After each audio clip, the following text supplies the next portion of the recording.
সকল মহারাজবৃন্দ, ভবন শিক্ষক দাদাদের এবং বিচারক মণ্ডলী এবং সর্বোপরি দিব্যত্রয়ীর প্রণামে, দিব্যত্রয়ীর চরণে আমার শতকোটি প্রণাম জানিয়ে শুরু করতে চলেছি আমার গল্প, সত্য না মিথ্যা। সত্য না মিথ্যা? ভূত বলে কি সত্যিই কিছু আছে? আমি বিশ্বাস করি না। এই নিয়ে আমার আর আমার এক বন্ধু রুদ্র, তার মধ্যে মাঝে মাঝেই ঝগড়া বেঁধে যায়। একদিন এমন কি হলো, রুদ্র বলল, দেখ, যদি আমি তোকে বিশ্বাস করতে পারি যে ভূত সত্যি আছে, তাহলে তুই ঝগড়া করা বন্ধ করে দিবি, ঠিক? আমি বললাম ঠিক আছে।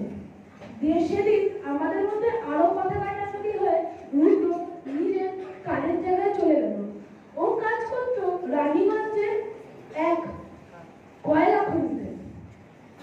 ও সেখানকার ম্যানেজার ছিল।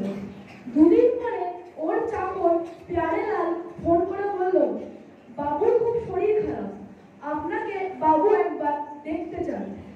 আমার মাথায় হাত। সেই ছোটবেলা থেকে আমরা এক স্কুলে পড়ি, এক স্কুলের ছাত্র, সেই ছোটবেলা থেকে আমাদের বন্ধুত্ব। সে কিনা আমাকে শেষবারের মতো দেখতে চায়।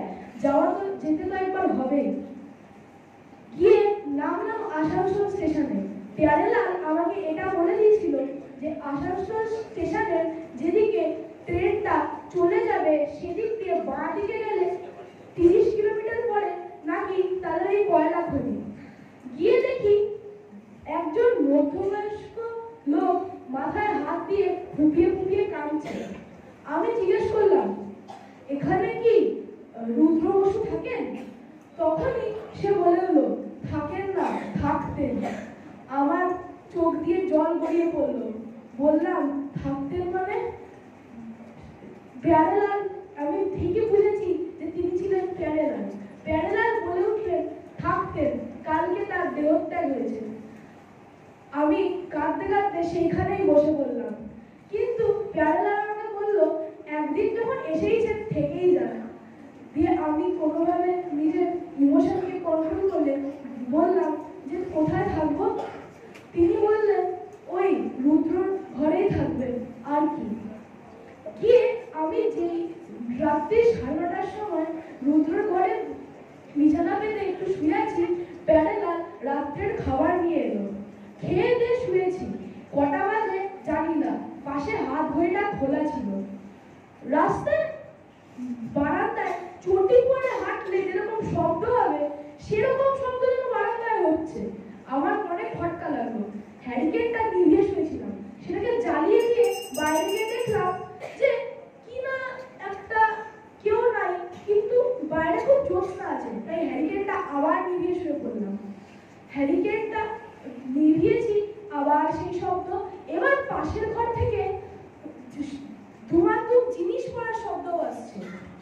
তখন আমি আবার হ্যারিকেন জ্বালতে গেছি, তখন একটা ভারী গলায় কে বলে উঠলো, হ্যারিকেন জ্বালবি না।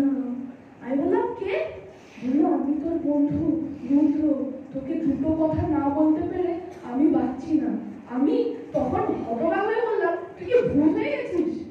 ও বললো, হ্যাঁ। তখন আমি বললাম, কি সেই দুটো কথা, আর পাশের ঘর থেকে কে এরকম শব্দ করছে? সে বলে উঠলো, ও দেবদত্তর ঐশ্বর্য। দেবদত্ত অশোকের সময়কার, সে এক মূর্তি বানিয়েছিল। সেই মূর্তি এখনো খোঁজা হয়নি। সেই মূর্তি যতক্ষণ না খোঁজা হচ্ছে তার শান্তি নেই। আর একজন ঐশ্বর্য, সে আকবরের সময়, তারও ওই একই কেস। দিয়ে হঠাৎ করে সে খুব হেঁচকি তুলতে লাগলো। আমি বললাম, কি হলো? ও বললো, এ বোধকার, আর কিছুই নয়। আমি বললাম, বোধকার কি? বললো, ও আমাদের ভুতুরে ভাষা, তুই বুঝবি না। তোকে যে কথাগুলো বলছি, তোকে যে কথাগুলো বলছি শোন না। আমি বললাম, আর আমি পাচ্ছি না বাবু। বলে হ্যারিকেন জ্বালতেই দেখলাম আওয়াজটা আসছিল একটা বন্ধ আলমারির দিকে। যেই না সেটা খুলেছি, দেখি রুদ্র জলজান্ত বসে আছে। আমাকে নিছক এতক্ষণ ধরে বোকা বানাচ্ছিল। বললাম, কি করছিস এগুলো? বললো যে এমনি ওই ভূতে বিশ্বাস করানোর জন্য। কিন্তু দেখলাম সবই ধরে ফেললি। এমনি আমাদের যেখানে ওয়ার্কাররা, ওরা মেলায় গেছিল ঘুরতে, শুধু প্যারেলালকে প্ল্যানের মধ্যে টানতে হয়েছিল, বাকি আর কিছুই নয়। তুই তো সবই ধরে ফেললি রে। আমি এখনো ভাবি, যদি রুদ্র সত্যিই মরে যেত, তাহলে স্মৃতিগুলো ওর সাথে মিলে